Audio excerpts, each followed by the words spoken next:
Disclaimer या अस्वीकरण। प्रस्तुत जानकारी की सटीकता सुनिश्चित करने के लिए हर संभव प्रयास किया गया है। फिर भी दर्शकों से अनुरोध है कि वे तथ्यों की स्वतंत्र रूप से जांच करें। चैनल पूरी प्रामाणिकता का दावा नहीं करता है। यदि आपको किसी भी त्रुटि का पता चले तो कृपया अन्य लोगों की सहायता के लिए उसे टिप्पणी में साझा करें। धन्यवाद। Hello friends and my dear students, स्वागत है आप सभी का सामरिक विमर्श यूपीएससी की आज की क्लास में। और मैं हूं आनंद। दोस्तों, आज हम सीसैट पैटर्न पर एक मॉक टेस्ट करेंगे और इसमें जनरल स्टडीज़ से जुड़े हुए प्रश्न होंगे अधिकतर।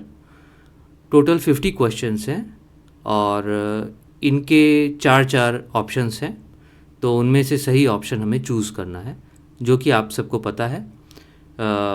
तो अब चलते हैं और इस टेस्ट पेपर को जल्दी से फिनिश करते हैं। और मेरी आप सभी को ये एडवाइस है कि जब आप इस तरह का कोई भी टेस्ट पेपर सॉल्व करते हैं, तो जब भी कोई क्वेश्चन बोला जाए तो उसका आंसर सुनने के पहले आप कुछ सेकंड के लिए वीडियो पॉज करके आप खुद से उसका आंसर गेस करने का प्रयास करें, और उसके बाद में वीडियो ऑन करके आप देखें कि सही आंसर क्या है। तो इससे क्या होगा, आपका अब तक का जो भी ज्ञान है उसका रिवीजन भी होता जाएगा, जो भी आपकी नॉलेज है वो रिवाइज भी होती जाएगी। और अगर कोई पर्टिकुलर क्वेश्चन गलत भी होता है तो भी आगे के लिए वो आपको याद रहेगा। ठीक है, तो चलिए अपनी जर्नी शुरू करते हैं। और ये पर्टिकुलर हमारा जो पैटर्न है इसको हम आगे भी कैरी ऑन करेंगे। आपकी यूपीएससी की और ऐसे ही अन्य जो कॉम्पिटिशन्स हैं उनकी जो प्रिपरेशन है उनमें हमारी जितनी भी आपको मदद हो सकेगी हम करने का प्रयास करेंगे। अलग अलग टॉपिक्स को लेकर के आएंगे, अलग अलग मॉक टेस्ट, अलग अलग तरह के आर्टिकल्स लेकर के आएंगे। बेसिकली जनरल स्टडी से जुड़े हुए जो आपके प्रश्न हैं और जो टॉपिक्स आपको कठिन लगते हैं उनको सॉल्व करने का हम प्रयास करेंगे। ठीक है, तो चलिए अपने पहले क्वेश्चन पे आते हैं। तो ये हमारा पहला क्वेश्चन दिया हुआ है, आप अपनी स्क्रीन पे देख सकते हैं। दिया है, in colonial India the government of India act of 1935 recommended the establishment of a council of India, B bicameral legislature in provinces, C federal form of government, या D central public service commission. तो British काल में government of India act जो 1935 में आया था उसमें इनमें से किस बात का अनुमोदन किया गया था। तो इसमें हमारा ये जो चार ऑप्शंस हमको दिए हुए हैं इनमें से सही ऑप्शन क्या है, मैं आपको 2 सेकंड का समय देता हूँ। तो चलिए, इसका जो सही ऑप्शन है पहले क्वेश्चन का सही ऑप्शन है option C, that is federal form of government. ठीक है, next question.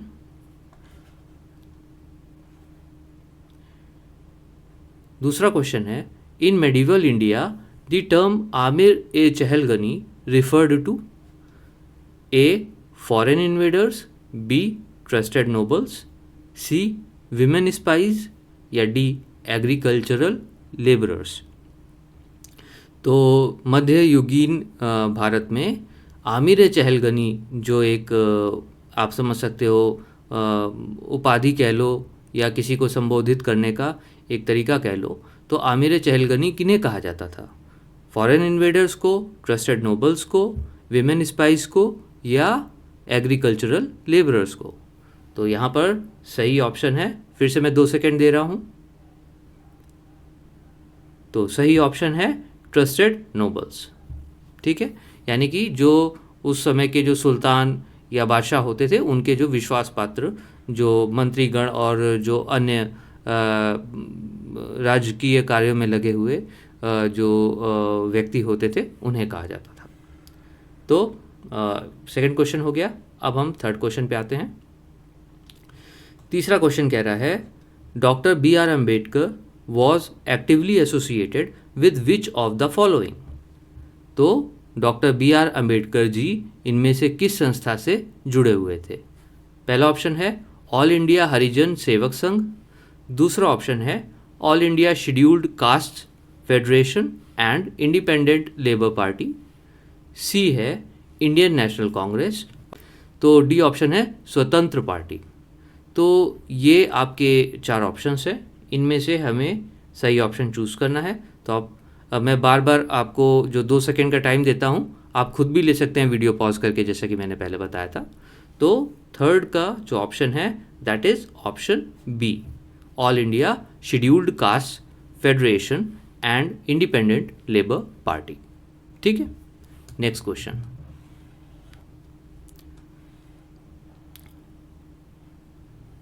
Fourth question, the Mountbatten plan provided for, यानी कि जो अंतिम ब्रिटिश सरकार के अंतिम वाइसरॉय थे भारत में, माउंटबेटन, उन्होंने एक प्लान प्रपोज किया था। उसमें किस बात का उल्लेख था? नंबर ए, मतलब first point, 2 dominions and 2 constituent assemblies, B referendum in the North West Frontier Province, C independence of princely states, and D all of the above. तो इसमें ये 4 ऑप्शंस आपको दिए हुए हैं। पहले 3 ऑप्शन अलग अलग है और चौथा ऑप्शन ये कह रहा है कि ऊपर के तीनों ही ऑप्शन सही हैं। तो इनमें से कौन सा ऑप्शन आपके हिसाब से सही है? तो the right option is option D, all of the above. ठीक है। फिफ्थ क्वेश्चन पूछ रहा है, with reference to India which of the following are Jain pilgrimage sites, यानी कि हमारे जैन धर्म में इनमें से कौन सी जगहें तीर्थ स्थल के रूप में जानी जाती हैं? तो ऑप्शन ए समेत शिखरजी एंड शत्रुंजय, ठीक है। ऑप्शन बी, उसमें समेत शिखरजी ऑप्शन ए के जैसा ही है, शत्रुंजय भी ऑप्शन ए के जैसा ही है, और एक तीसरा ऐड हुआ है अष्टपद। फिर ऑप्शन सी, इसमें थलाइवेती, मुनियप्पन एंड अष्टपद। तो और ऑप्शन डी है, ये आपका लास्ट में ऑप्शन डी दिया हुआ है, शत्रुंजय, थलाइवेती, मुनियप्पन और अष्टपद। तो इनमें से हमको सही ऑप्शन चूज़ करना है। फिर से आप देख सकते हो, अगर आपको प्रॉब्लम हो रही है तो आप इस स्क्रीन को थोड़ी देर के लिए पॉज करके ऑप्शंस को दोबारा देख सकते हैं। तो पहला ऑप्शन है समेत शिखरजी एंड शत्रुंजय, दूसरा ऑप्शन है समेत शिखरजी, शत्रुंजय और अष्टपद, तीसरा ऑप्शन है थलाइवेती, मुनियप्पन एंड अष्टपद, और चौथा ऑप्शन है शत्रुंजय, थलाइवेती, मुनियप्पन और अष्टपद। तो इनमें से जो सही ऑप्शन है वो है ऑप्शन बी, समेत शिखरजी, शत्रुंजय और अष्टपद। ये तीनों ही स्थल जैन धर्म में प्रमुख तीर्थ स्थल के रूप में जाने जाते हैं। ठीक है। तो 6th क्वेश्चन में पूछ रहे हैं, दामिने को in the context of modern Indian history refers to. Context शब्द का मतलब होता है संदर्भ, ठीक है। तो इन्होंने कहा कि जो आधुनिक भारत का इतिहास है उसमें दामिने को फ्रेज से क्या मतलब है, इस शब्द से क्या मतलब है? तो पहला ऑप्शन है option A, duties imposed on export of handicraft, option B, revenue system of British north east India, option C, advances to merchants by the East India Company, और option D, land demarcated for the Santhals. तो ये 4 option हैं, इनमें से सही option हमें choose करना है। फिर से आप अपना टाइम लीजिए और मैं सही ऑप्शन आपको बताता हूँ। तो इसमें जो सही ऑप्शन है that is option D, that is land demarcated for the Santhals. ठीक है। 7th question. 7th क्वेश्चन में पूछ रहे हैं, the anti compromise conference was a, convened by Mahatma Gandhi in 1942, B, convened by Muhammad Ali Jinnah at Lahore in 1940 to safeguard political rights of Muslims in India, option C, organized to discuss the Quit India movement, और option D, a session of Indian National Congress। तो इनमें से सही option है option D, यानी कि it was a session of the Indian National Congress.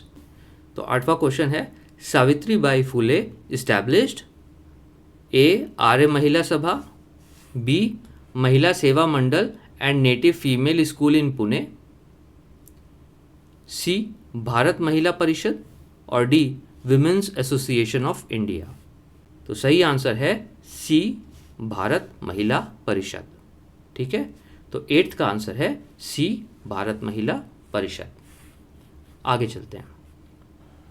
प्रश्न 9, इसमें पूछा है which one below ensures the principle of checks and balances in Indian polity.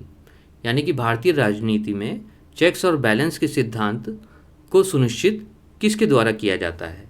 यानी कि निम्नलिखित जो ऑप्शन है उनमें से कौन सा इसके संदर्भ में सही है। पहला, A parliament can not discuss judicial conduct of supreme court जज। दूसरा ऑप्शन है अपॉइंटमेंट ऑफ हाई कोर्ट जजेस बाय एग्जीक्यूटिव। या तीसरा ऑप्शन है judicial review of legislative actions. और चौथा है बोथ बी एंड सी। यानी कि चौथा ऑप्शन में कहा गया है कि क्या बी और सी दोनों सही हैं। तो इस हिसाब से आपको ये 4 ऑप्शंस दिए हुए हैं। तो हमारा सही ऑप्शन है ऑप्शन डी, यानी कि both B and C are right. ठीक है, ये दोनों ही ऑप्शन सही हैं। तो इसीलिए हमने डी ऑप्शन चूज किया, क्योंकि both B and C are the right options. ठीक है, अगले सवाल पर चलते हैं। Question number 10, which of the following is part of the basic structure as per Kesavananda Bharti case. तो जो बहुचर्चित केशवानंद भारती केस है उसके आधार पर निम्नलिखित में से कौन बेसिक स्ट्रक्चर का पार्ट माना जाएगा। पहला ऑप्शन है limited parliament power to amend constitution. दूसरा ऑप्शन है डायरेक्टिव प्रिंसिपल्स। तीसरा ऑप्शन है प्रेसिडेंट्स रूल। और चौथा ऑप्शन है यूनिवर्सल अडल्ट फ्रेंचाइज। तो ये 4 ऑप्शंस हैं, इनमें से सही ऑप्शन क्या है। तो the right option is option A, यानी कि limited parliament power to amend constitution. ठीक है, चलिए नेक्स्ट क्वेश्चन पे चलते हैं। क्वेश्चन नंबर 11 है a money bill in India is A it can be introduced only in Lok Sabha, B joint sitting is called in case of deadlock, C president must give assent और D it can be introduced in either house. तो जो money bill होता है वो उसके संदर्भ में इनमें से सही ऑप्शन क्या है। तो मेरे ख्याल से बहुत इजी है, इसका सही ऑप्शन है ऑप्शन ए, यानी कि it can be introduced only in Lok Sabha. ठीक है, चलिए अगला सवाल। अब प्रश्न 12th है, 12वां प्रश्न। इसमें कहा है which is not correct about article 19, जिसमें कि फ्रीडम ऑफ स्पीच की बात की गई है। तो हमारे संविधान में जो आर्टिकल 19 है उसमें जिसमें फ्रीडम ऑफ स्पीच की बात की गई है उसके संदर्भ में इनमें से कौन सा सही नहीं है। तो बहुत ध्यान से सुनिएगा और पढ़िएगा। आप एग्ज़ाम भी जब आप देंगे, कोई भी पेपर आप देते हो, तो पहले क्वेश्चन बहुत अच्छे से पढ़ा करो। तो क्योंकि कई बार हम कुछ और लिख करके आ जाते हैं, हमें क्योंकि अधिकतर हमें आदत होती है कि इनमें से कौन सा सही ऑप्शन है वो चूज़ करना है, पर यहाँ पर कई क्वेश्चंस में पूछा जाता है कि कौन सा ऑप्शन गलत है। तो इस क्वेश्चन में यही पूछा गया है कि विच इज़ नॉट करेक्ट। तो इन यानी कि ये 4 ऑप्शंस में से 3 सही हैं, कोई एक गलत है, और जो गलत है उसी को हमें चूज़ करना है बताने के लिए कि ये गलत ऑप्शन है। तो पहला ऑप्शन है, क्वेश्चन में फिर से पढ़ देता हूँ कि आर्टिकल 19 जो हमारे कॉन्स्टिट्यूशन का है उसके संदर्भ में नीचे दिए गए 4 पॉइंट्स में से कौन सा पॉइंट गलत है। पहला point, A enforceable against private individuals, B only for Indian citizens, C may be restricted only under Article 19, D includes right to receive impart info via social media। ठीक है, तो यहाँ पे इन्फो का मतलब है इंफॉर्मेशन, वाया का मतलब होता है थ्रू। ठीक है, तो ये 4 ऑप्शंस में से जो गलत ऑप्शन है वो है ऑप्शन ए, एनफोर्सिएबल अगेंस्ट प्राइवेट इंडिविजुअल्स। ठीक है, 13th क्वेश्चन,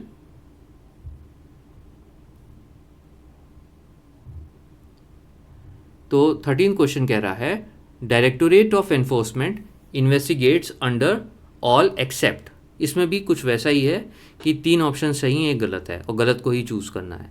इन्होंने कहा है जो डायरेक्टोरेट ऑफ इन्फोर्समेंट है, जिसको हम शॉर्ट में ईडी बोलते हैं और कई लोग एनफोर्समेंट डायरेक्टोरेट भी बोलते हैं, उसको अधिकार है जो भी वो उसका जो कार्य क्षेत्र है वो इनमें से दिए गए जो कानून हैं उनके अंतर्गत निर्धारित होता है। तो कौन सा ऐसा कानून है जिसके अंतर्गत उसको कार्य नहीं करना होता है, यानी कि 3 ऑप्शंस ऐसे हैं जिन कानूनों के अंतर्गत वो एक्शन ले सकती है और एक ऑप्शन ऐसा है जिस कानून के अंतर्गत ईडी एक्शन नहीं ले सकती। तो यही पूछा है इन्होंने। तो directorate of enforcement investigates under all except, तो 4 ऑप्शन है आपके। पहला ऑप्शन है PMLA 2002, तो जो PMLA एक्ट है 2002 ये पहला ऑप्शन है। फिर दूसरा ऑप्शन है फेमा 1999, तीसरा ऑप्शन है प्रिवेंशन ऑफ करप्शन एक्ट 1988 और चौथा ऑप्शन है फ्यूजिटिव इकोनॉमिक ऑफेंडर्स एक्ट 2018। तो ये आपको 4 ऑप्शंस दिए हुए हैं और इनमें से हमको सही ऑप्शन चूज़ करना है। तो the right option is option C, prevention of corruption act 1988। तो इस कानून के तहत ईडी एक्ट नहीं करती है और इसके अलावा बाकी के जो 3 ऑप्शंस हैं उनके अंडर में उन कानूनों के तहत ईडी एक्ट करती है। ठीक है, चलिए नेक्स्ट क्वेश्चन पर चलते हैं। Next question is question number 14। तो 14th क्वेश्चन में कह रहे हैं who recommends the next chief justice of India, जिन्हें CJI भी बोलते हैं। तो CJI यानी कि जो भावी चीफ जस्टिस ऑफ इंडिया होते हैं, तो उनका चयन किन के अनुमोदन पर किया जाता है। पहला ऑप्शन है प्रेसिडेंट, दूसरा ऑप्शन है ministry of law on outgoing CJI's advice, ठीक है। थर्ड ऑप्शन है प्राइम मिनिस्टर और फोर्थ ऑप्शन है स्पीकर ऑफ लोकसभा। तो मेरे ख्याल से ये आप सभी को पता है, इसका ऑप्शन है ऑप्शन बी, यानी कि ministry of law on outgoing CJI's advice. ठीक है, नेक्स्ट क्वेश्चन 15th क्वेश्चन में पूछ रहे हैं delimitation commission identifies seats reserve for. तो जो डिलिमिटेशन कमीशन है भारत में, वो किन सीट्स को आइडेंटिफाई करता है। पहला ऑप्शन है बैकवर्ड क्लासेस, दूसरा ऑप्शन है scheduled caste and tribes in parliament and assemblies, C women और डी OBCs। तो ये 4 ऑप्शन है हमारे पास में। इनमें से डिलिमिटेशन कमीशन किस तरह की सीट्स को आइडेंटिफाई करता है, तो इसका सही ऑप्शन है option B, scheduled caste and tribes in parliament and assemblies. ठीक है, 16th क्वेश्चन 16th क्वेश्चन में पूछ रहे हैं doctrine of proportionality in Indian polity is used to test.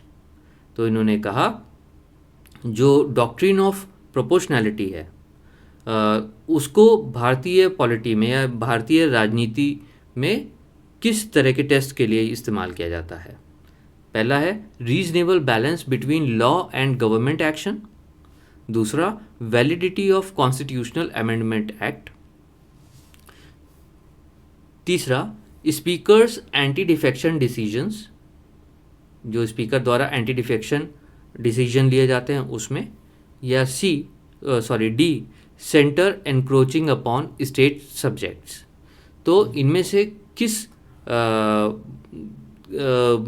संदर्भ में जो डॉक्ट्रिन ऑफ प्रोपोर्शनैलिटी है उसका इस्तेमाल किया जाता है। तो इसमें आप थोड़ा सा अपना दिमाग लगाइए, ये कुछ अलग तरह का क्वेश्चन है। चलिए मैं इसका सही ऑप्शन बताता हूँ। तो सही ऑप्शन है option A, reasonable balance between law and government action, यानी कि जो कानून कहता है और जो सरकार का निर्णय होता है या सरकार के जो कार्य होते हैं उनमें एक रीजनेबल बैलेंस होना चाहिए। ठीक है, फिर से एक बार इसको रिवाइज कर लीजिए, इंपॉर्टेंट है ये। कहा है कि डॉक्ट्रिन ऑफ प्रोपोर्शनैलिटी भारतीय पॉलिटी में किस बात को निर्धारित करने के लिए इस्तेमाल होता है। तो सबसे पहला जो ऑप्शन है वही सही है, reasonable balance between law and government actions. ठीक है, अगले सवाल पे आते हैं।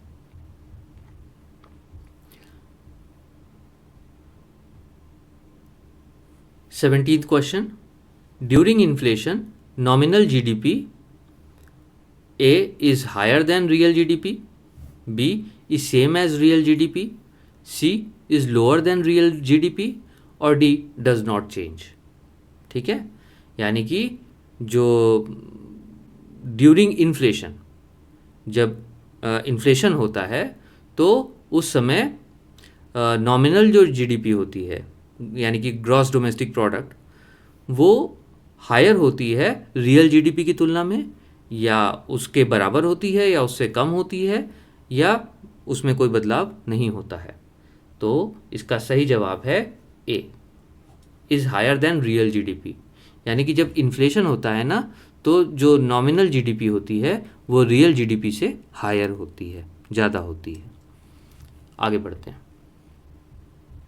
18th question, decline in current account deficit leads to a INR appreciation. INR का मतलब है इंडियन नेशनल रूपी, ठीक है, यानी कि भारतीय रुपया। तो decline in current account deficit leads to, तो जो करंट अकाउंट डेफिसिट होता है उसमें अगर कमी आती है, यानी कि करंट अकाउंट डेफिसिट एक बात हो गई, इसमें अगर कमी आती है तो INR यानी कि जो भारतीय मुद्रा है उसकी कीमत में बढ़ोतरी होती है, एप्रिसिएशन होता है, या डेप्रिसिएशन होता है, इंक्रीज इन WPI या डिक्रीज इन फिजिकल डेफिसिट। ठीक है, तो ये 4 ऑप्शंस आपको दिए गए हैं और इनमें जो सही ऑप्शन है वो है ऑप्शन ए, INR एप्रिसिएशन। यानी कि अगर करंट अकाउंट डेफिसिट यानी कि जो आपका एक तरह से इसमें जब इसमें डिक्लाइन होता है, यानी कि करंट अकाउंट डेफिसिट ये जब डिक्लाइन करता है तो रुपए की कीमत में वृद्धि होती है। ठीक है,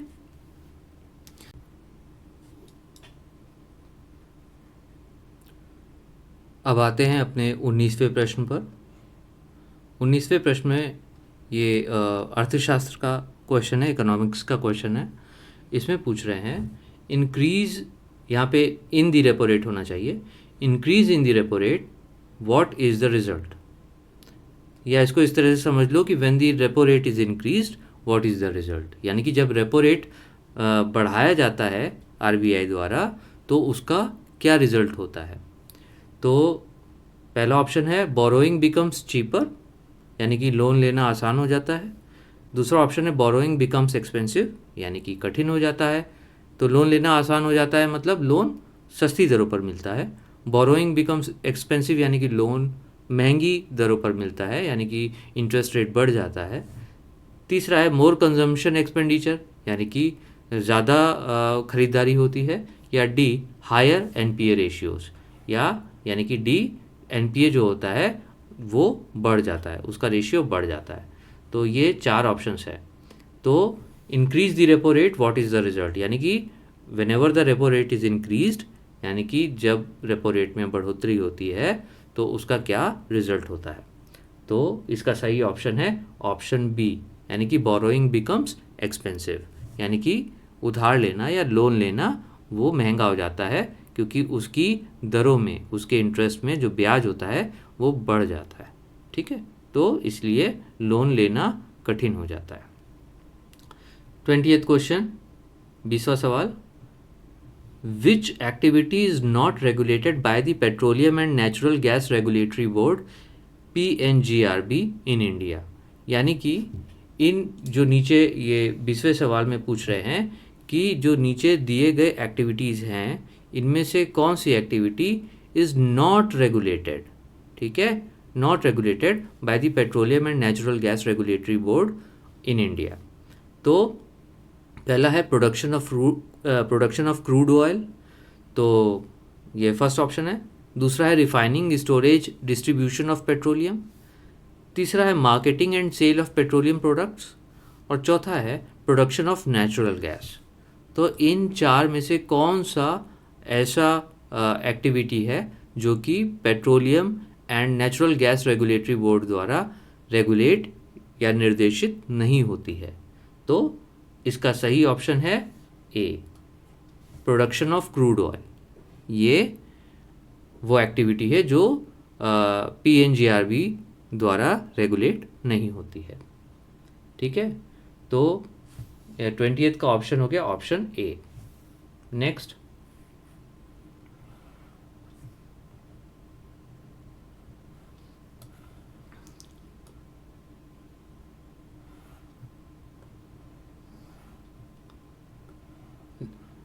है 21st, कवच system is a, ATP developed by India, B, ATP system by Germany यानी कि developed by Germany, C, anti missile defence, या D, रूरल हेल्थ पॉलिसी। इन चार जो ऑप्शंस है इनको अगर आप कवच के संदर्भ में देखें तो कौन सा सही है? तो हमारा जो सही जवाब है वो है ए, ATP developed by India.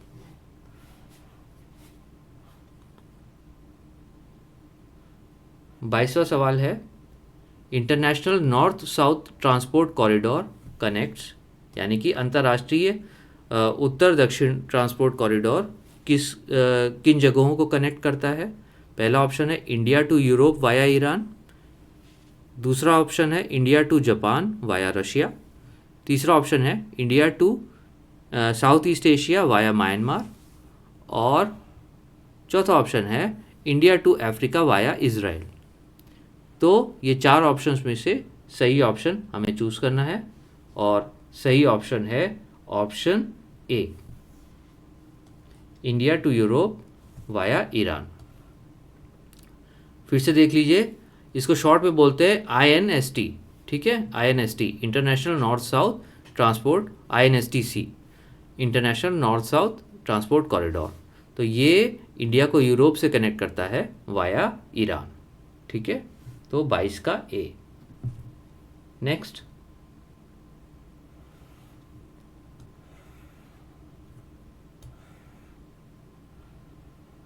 Third question है, Brazil and USA regarding ethanol production which is correct, यानी कि ब्राज़ील और USA के संदर्भ में इथेनॉल प्रोडक्शन से रिगार्डिंग कौन सा पॉइंट सही है? A, Brazil produces more sugar cane is main feed stock. तो कह रहे हैं कि Brazil produces more sugar cane is main feed stock, यानी कि जो एथेनॉल है वो आप सबको पता है कि वो जो क्या कहते हैं बेसिकली शुगर केन से बनता है, गन्ने से बनता है। तो इन्होंने कहा कि इथेनॉल प्रोडक्शन में ब्राज़ील और USA के संदर्भ में क्या सही है? तो इन्होंने कहा कि ब्राज़ील ज़्यादा इथेनॉल प्रोड्यूस करता है क्योंकि sugar cane is main feed stock, यानी कि वहाँ पर शुगर केन ज़्यादा उगती है।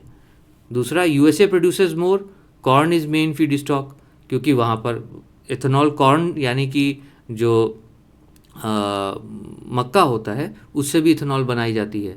तो उन्होंने कहा क्योंकि USA में कॉर्न ज़्यादा उगता है तो इसलिए वहाँ पर जो इथेनॉल का प्रोडक्शन है वो ब्राज़ील की तुलना में ज़्यादा है, क्योंकि इथेनॉल कॉर्न से बनता है यानी कि मक्के से बनता है, और मक्का अमेरिका में बहुत होता है।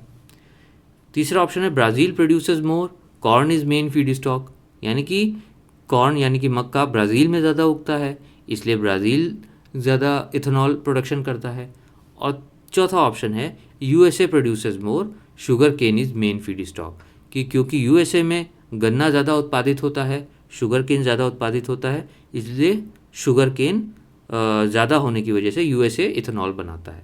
यानी कि चार ऑप्शन हैं, उनमें दो ऑप्शन मक्के से जुड़े हुए हैं, जिसमें एक में ब्राज़ील को ज़्यादा मक्का उगाने वाला देश कहा गया है और एक में अमेरिका को यानी कि USA को, और दूसरे में दो ऑप्शन बाकी के, उनमें से एक ऑप्शन में ब्राज़ील को ज़्यादा गन्ना उगाने वाला देश कहा गया है और दूसरे में USA को कि वो ज़्यादा गन्ना उगाता है।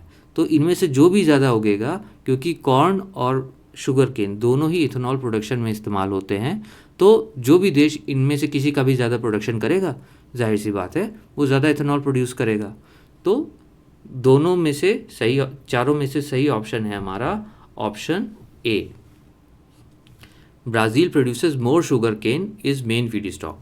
तो उन्होंने कहा कि ब्राज़ील ज़्यादा इथेनॉल प्रोड्यूस करता है क्योंकि वहाँ पर जो गन्ना है वो वहाँ की मुख्य फसल है, ठीक है, मेन फीड स्टॉक है। 24वां क्वेश्चन है, the theme of 16th BRICS summit 2025 was A sustainable development for all, B strengthening multiculturalism for global security, C shared prosperity and growth, और डी इक्विटेबल वर्ल्ड ऑर्डर। तो ये चार जो options हैं, इनमें से जो अभी 2025 का जो ब्रिक्स समिट हुआ था उसके संदर्भ में सबसे सटीक कौन सा बैठता है या सबसे सही कौन सा है? तो आपका सही ऑप्शन है B, strengthening multiculturalism for global security. तो 24वें का आंसर है बी, ठीक है। नेक्स्ट 25वां क्वेश्चन है, who among the following is not in the jury for Gandhi peace prize. यानी कि जो गांधी पीस प्राइज दिया जाता है उसकी जूरी में, यानी कि जो सदस्यगण वो पुरस्कार किसको देना है यह सुनिश्चित करते हैं या उसका चयन करते हैं, उस समूह में इनमें से कौन नहीं होता है, ठीक है। यानी कि गांधी पीस प्राइज जो दिया जाता है उसकी जूरी के समूह में इनमें से कौन नहीं होता है? पहला है प्रेसिडेंट ऑफ इंडिया, दूसरा है प्राइम मिनिस्टर ऑफ इंडिया, तीसरा है चीफ जस्टिस ऑफ इंडिया और चौथा है लीडर ऑफ ऑपोजिशन लोकसभा। तो इसमें 25वें का जो सही ऑप्शन है वो है ऑप्शन ए, यानी कि president of India is not in the jury for Gandhi peace prize, ठीक है। तो जाहिर सी बात है बाकी के जो तीन हैं वो उस जूरी में होते हैं, ठीक है, prime minister of India, chief justice of India और लीडर ऑफ अपोजिशन लोकसभा। अब यहाँ पर मैं थोड़ा सा आपको क्लियर कर दूँ कि जब इस तरह के क्वेश्चन आप करते हो ना, तो आप सही ऑप्शन और गलत ऑप्शन दोनों पे नज़र रखा करो। तो इसमें आपके एक तरह से 4 क्वेश्चन प्रिपेयर हो गए। कैसे? जैसे कि आपसे पूछा गया तो आपसे कहा गया कि इसमें से गलत ऑप्शन कौन सा है, तो आपने चूज़ कर लिया, तो जो गलत ऑप्शन है वो एक क्वेश्चन हो गया। फिर जो बाकी के 3 ऑप्शंस हैं वो एक, उन पे भी 4 क्वेश्चंस, बाकी के 3 क्वेश्चंस बन सकते हैं। जैसे कि खाली ये पूछा जाए कुछ और एंटिटीज़ के नाम दे दिए जाएं और उसमें से कहा जाए इनमें से जो बाकी के 3 ऑप्शंस है एक ऑप्शन दे दिया जाए और आपको सही चूज़ करना हो, तो फिर आप एक ही क्वेश्चन से आपके मल्टीपल क्वेश्चंस भी प्रिपेयर होते जाते हैं, क्योंकि आप सही के साथ साथ गलत पर भी नज़र रखते हैं और गलत ऑप्शन के साथ साथ सही ऑप्शंस पर भी नज़र रखते हैं, ठीक है। तो जब आप प्रॉपर प्रिपरेशन कर रहे हैं तो आपको ये सजग रहना पड़ेगा, थोड़ा सा एक्टिव रहना पड़ेगा। तो ये 25th क्वेश्चन हो गया हमारा। अब आगे बढ़ते हैं।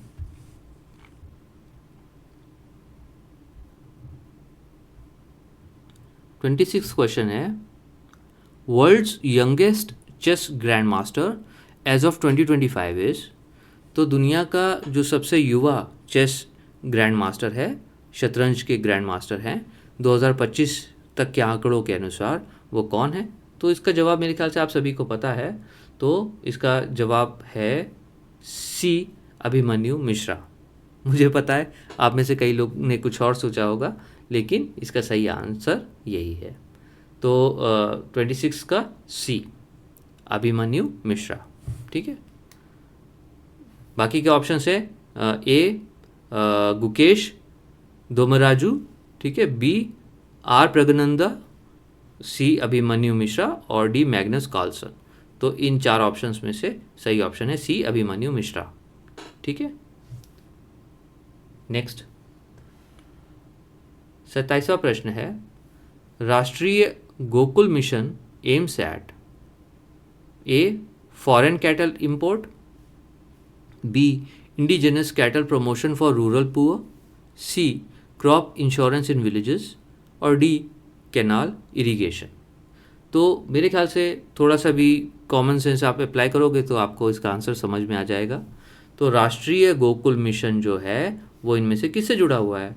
तो जो सही आंसर है वो है आंसर बी, 27वें का B is the correct answer, indigenous cattle promotion for rural poor.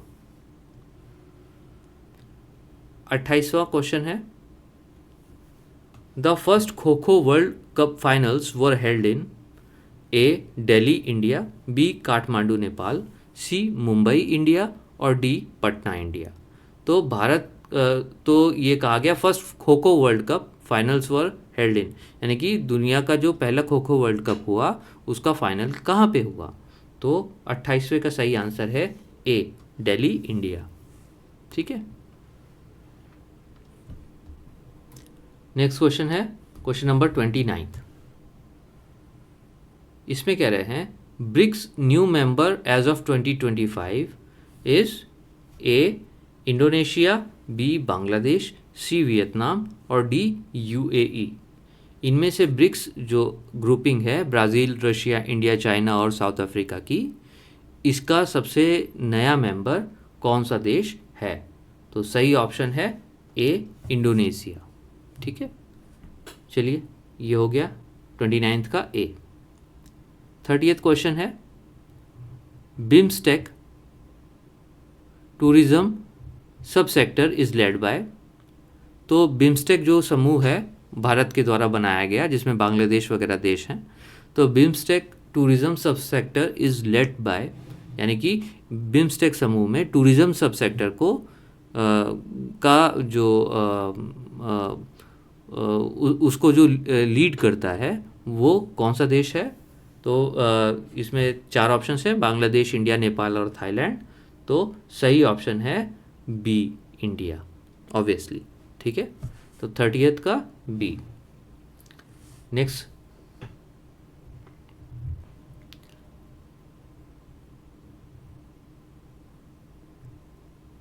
लिखा है 31st क्वेश्चन में लिखा है, पीएम सूर्य घर मुफ्त बिजली योजना, how many solar rooftop targeted. तो इन्होंने कहा कि प्रधानमंत्री सूर्य घर मुफ्त बिजली योजना के तहत कितने इस तरह के कनेक्शंस को या रूफटॉप कनेक्शंस को टारगेट किया गया है, सोलर रूफटॉप्स को, कि इतने घरों में लगना चाहिए। तो इसका सही आंसर इन्होंने 4 ऑप्शंस दिए हुए हैं, 10 लाख, बी है 1 करोड़, सी ऑप्शन है 50 लाख और डी है 2 करोड़। तो इसमें से सही उत्तर है बी, यानी कि 1 करोड़, 1 करोड़ जो रूफ टॉप्स हैं सोलर रूफ टॉप्स को टारगेट किया गया है। तो 31st का जो सही आंसर है वो है answer B, that is 1 crore. ठीक है, next,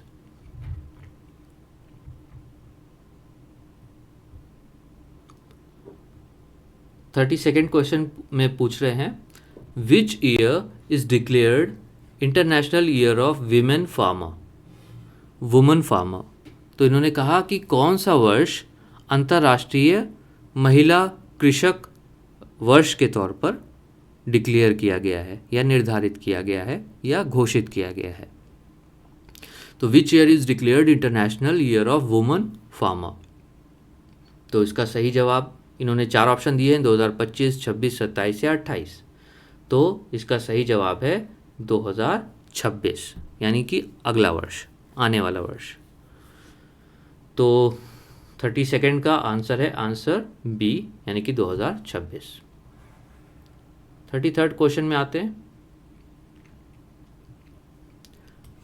which one of the following has borders with Ukraine. यानी कि जो दिए गए देश हैं इन देशों के समूह में किसका बॉर्डर, किस समूह का बॉर्डर यूक्रेन से, जो इस समय युद्धरत देश है, उससे लगता है। पहला ऑप्शन है बेलारूस, हंगरी, पोलैंड। दूसरा ऑप्शन है हंगरी, चेक रिपब्लिक और एस्टोनिया। तीसरा ऑप्शन है एस्टोनिया, हंगरी, पोलैंड। और चौथा ऑप्शन है हंगरी, पोलैंड और लिथुआनिया। तो ये 4 ऑप्शंस है। तो इनमें से मेरे ख्याल से आप सब अगर न्यूज़ सुनते हैं तो आपको पता ही होगा। तो जो सबसे सही, जो इन चारों ऑप्शंस में से जो सही ऑप्शन है वो है ऑप्शन ए, बेलारूस, हंगरी और पोलैंड। इन तीनों देशों का जो बॉर्डर है वो यूक्रेन से लगता है। ठीक है, तो 33rd का आपका ऑप्शन आंसर है ए। Next,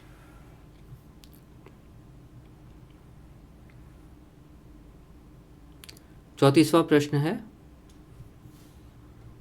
which of the following is a land demarcated exclusively for Santhals in colonial India.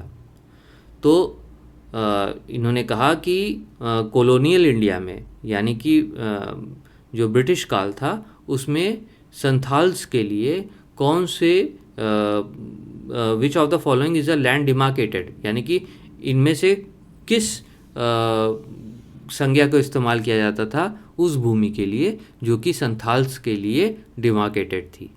तो इसमें 4 ऑप्शन हैं, दामिने को, महलवारी, रियोतवारी या जागीर। तो आपने अगर ध्यान दिया होगा तो पीछे हमने एक ऐसा ही सिमिलर क्वेश्चन किया था, बस उसकी लैंग्वेज थोड़ी सी डिफरेंट थी। तो इसका सही ऑप्शन है ऑप्शन ए, दामिने को। ठीक है, नेक्स्ट, तो 35वां प्रश्न है, under the goods and services tax in India which is exempted.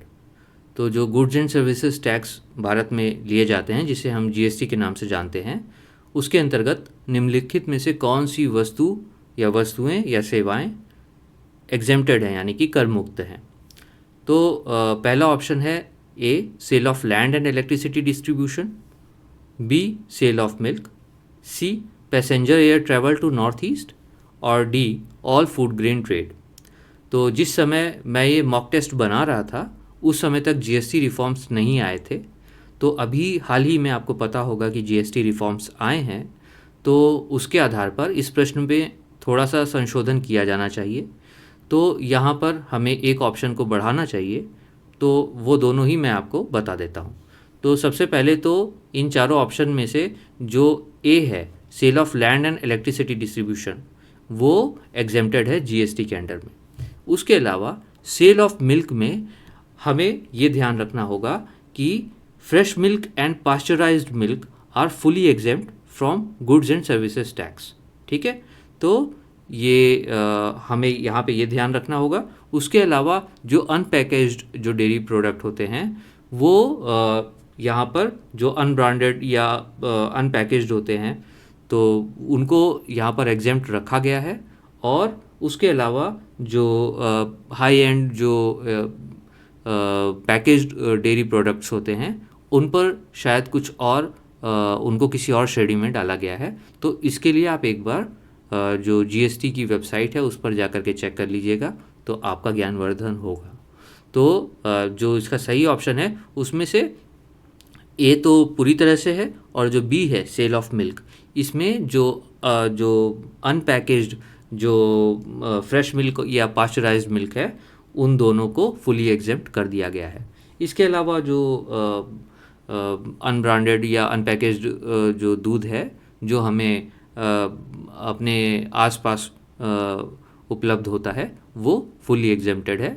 जो पैकेज्ड फूड है या पैकेज्ड मिल्क है उसमें कुछ श्रेणियां हैं जो कि आपको चेक करनी चाहिए। चलिए अब अगले सवाल पर चलते हैं। 36वां प्रश्न है, minimum support price is announced for. तो मिनिमम सपोर्ट प्राइस इनमें से किन फसलों पे दिया जाता है। पहला है ज्वार, मस्टर्ड सीड यानी कि सरसों, कॉटन यानी जूट, सनफ्लावर या और सनफ्लावर सीड, फिर उसके अलावा क्या है, वीट, बार्ले, मेज़, सी है ऑयल पाम, कोकोनट, ग्राउंडनट यानी कि मूंगफली, और डी कॉफ़ी, कोकोआ और रबर। तो इनमें से सही ऑप्शन क्या है, मिनिमम सपोर्ट प्राइस इनमें से किसके लिए अनाउंस किया जाता है। ठीक है, तो इसका सही ऑप्शन है ऑप्शन ए, ज्वार, mustard seed, cotton, jute, sunflower seed. इनके लिए न्यूनतम समर्थन मूल्य अनाउंस किया जाता है सरकार के द्वारा। ठीक है, तो 36 का आंसर है आंसर ए, ऑप्शन ए। अगला सवाल,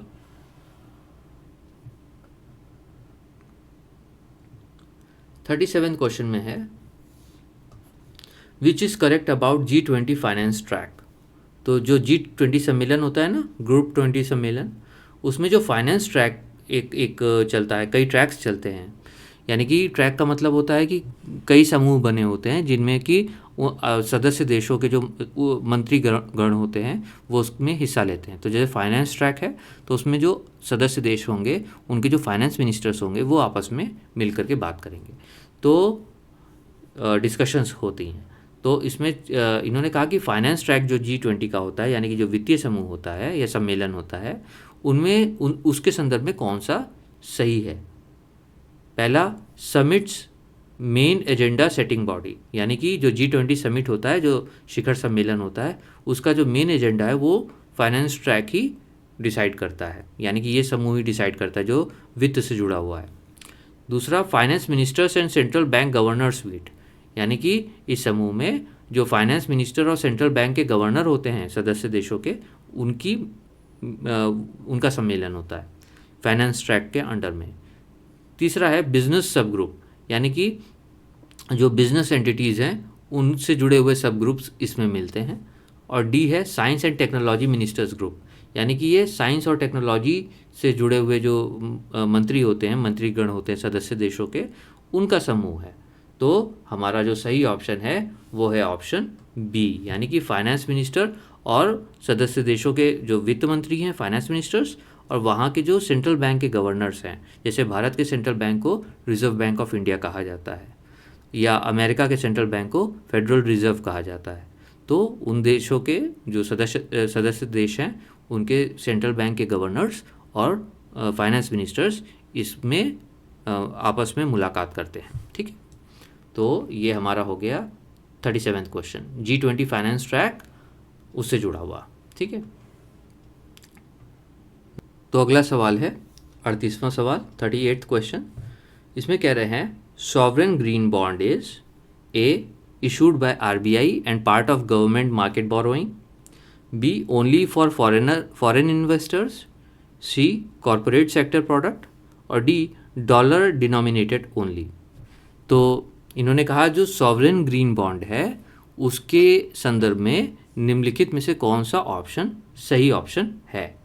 तो इसमें कहा गया कि जो सॉवरेन ग्रीन बॉन्ड है वो RBI द्वारा इशू किया जाता है सरकार के बिहाफ पर, और दूसरा ऑप्शन है कि खाली विदेशी इन्वेस्टर्स के लिए होता है, या तीसरा ऑप्शन है कॉरपोरेट सेक्टर का प्रोडक्ट है।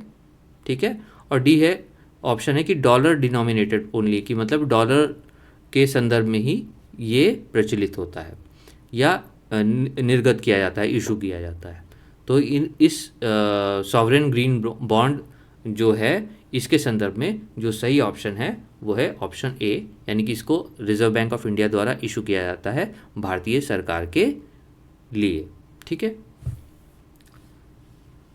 नेक्स्ट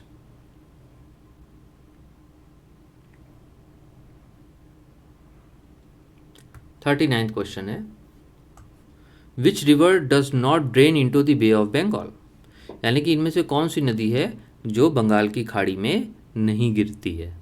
ड्रेन होना मतलब एक तरह से गिरना या वहाँ उस तरफ जाना, यानी कि जिसका मार्ग बंगाल की खाड़ी तक नहीं जाता है।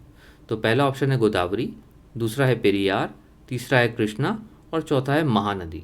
तो ये चार ऑप्शंस हैं, इनमें से आपका जो सही ऑप्शन है वो है ऑप्शन बी, पेरियार। ठीक है, 40th क्वेश्चन है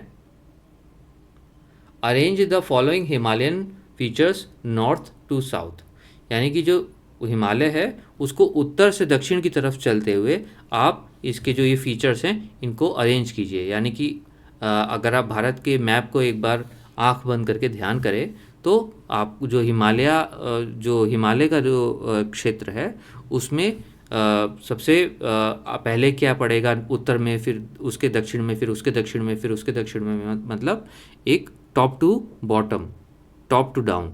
ठीक है, उसमें अगर आप देखें तो पहला है ग्लेशियल लेक्स, दूसरा है वी शेप्ड वैलीज, तीसरा है मींडर्स और चौथा है एस्टुअरीज। तो ये चार ज्योग्राफिक फीचर्स हैं, यानी कि भौगोलिक जो ये टर्म्स हैं। इनमें पहला है ग्लेशियल लेक, दूसरा है वी शेप्ड वैलीज, तीसरा है मीएंडर्स, चौथा है एस्टुअरीज। तो इन्होंने कहा ये चार ऑप्शंस, इसको इससे संबंधित चार ऑप्शंस दिए गए हैं कि इसको हमें बांटना है एक तरह से डिसेंडिंग ऑर्डर में। मतलब सबसे ऊपर क्या पड़ेगा, हिमालय क्षेत्र में सबसे ऊपर की तरफ, उत्तर की तरफ क्या है, फिर उससे नीचे, फिर उससे नीचे, फिर उससे नीचे, फिर उससे नीचे। तो इन्होंने कहा 1 2 3 4, यानी कि सबसे ऊपर ग्लेशियर लेक्स हैं, फिर वी शेप्ड वैलीज हैं, फिर मीएंडर्स हैं, फिर एस्ट्यूअरीज हैं, पहला ऑप्शन। दूसरा है 2 1 3 4, यानी कि पहले वी शेप्ड वैलीज हैं, ठीक है, फिर ग्लेशियर लेक्स हैं, फिर मीएंडर्स हैं और फिर एस्ट्यूअरीज हैं। या 2 1 4 3, यानी कि पहले वी शेप्ड वैलीज है, फिर ग्लेशियर लेक्स हैं, फिर एस्ट्यूअरीज और फिर मीएंडर्स हैं।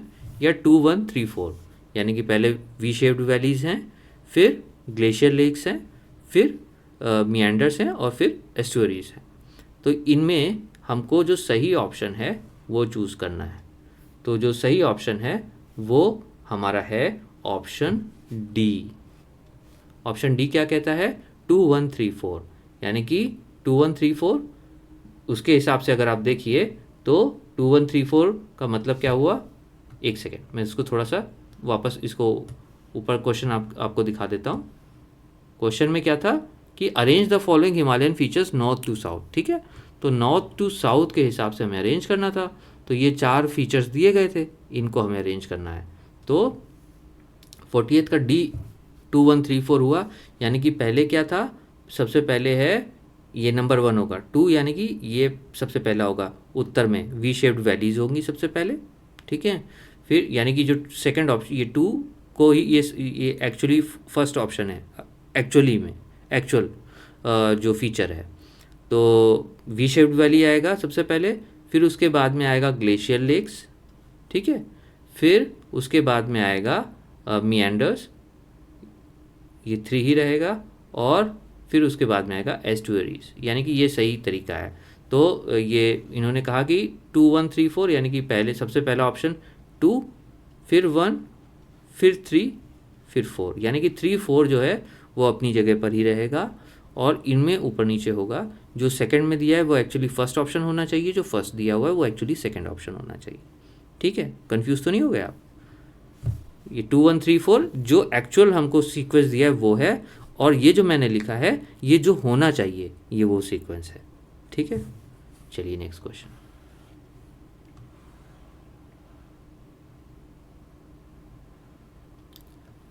फर्स्ट क्वेश्चन है,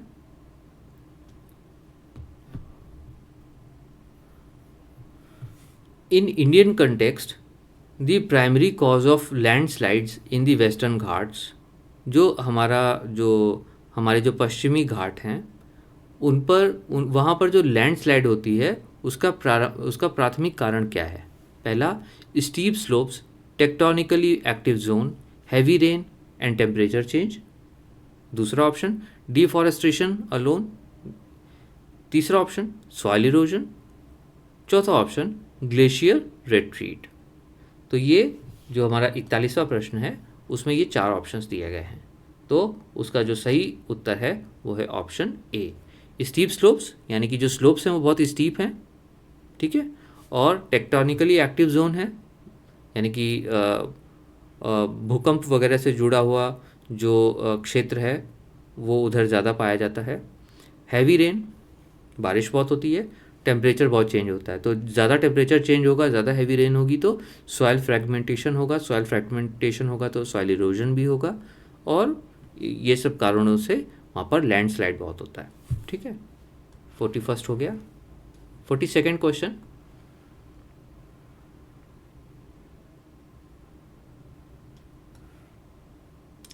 मास movements are more active on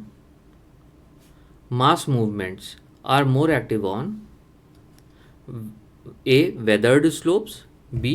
rocky steep slopes, C. flat alluvial plains और D. sand deserts। जो ज्योग्राफी के संदर्भ में यानी कि भूगोल के संदर्भ में ये कह रहे हैं कि जो मास मूवमेंट होता है वो ज़्यादा एक्टिव होता है इनमें से किस क्षेत्र में। तो पहला ऑप्शन है वेदर्ड स्लोप्स, जो स्लोप्स जो वेदर्ड होती हैं, जो घिस जाती हैं, या रॉकी स्टीप स्लोप्स, यानी कि जो पथरीली स्लोप्स होती हैं पहाड़ों की, या फ्लैट एल्यूवियल प्लेन्स, और चौथा ऑप्शन है सैंड डेजर्ट्स। तो इसमें से सही ऑप्शन है ऑप्शन ए, वेदर्ड स्लोप्स, क्योंकि वहाँ पर आसानी से जो सॉइल है वो इरोड हो सकती है ना। और जो दूसरा ऑप्शन है वो रॉकी स्टीप स्लोप्स है, तो क्योंकि वो पथरीला जो इलाका होता है वहाँ पर बहुत आसानी से इरोजन नहीं होता है, लेकिन जो वेदर्ड स्लोप्स होती हैं वहाँ पर आसानी से इरोजन हो सकता है। ठीक है, तो weathered slopes is the right answer, जहाँ पे मास मूवमेंट होता है। ठीक है, ये ज्योग्राफी से जुड़ा हुआ प्रश्न है। नेक्स्ट,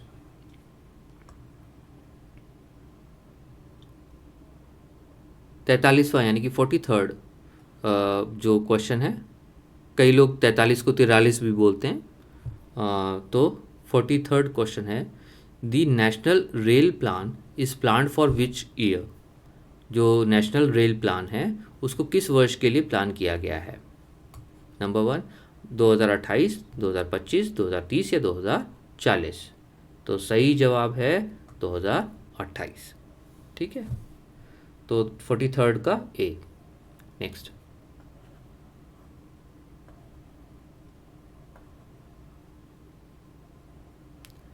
तो 44वां प्रश्न है,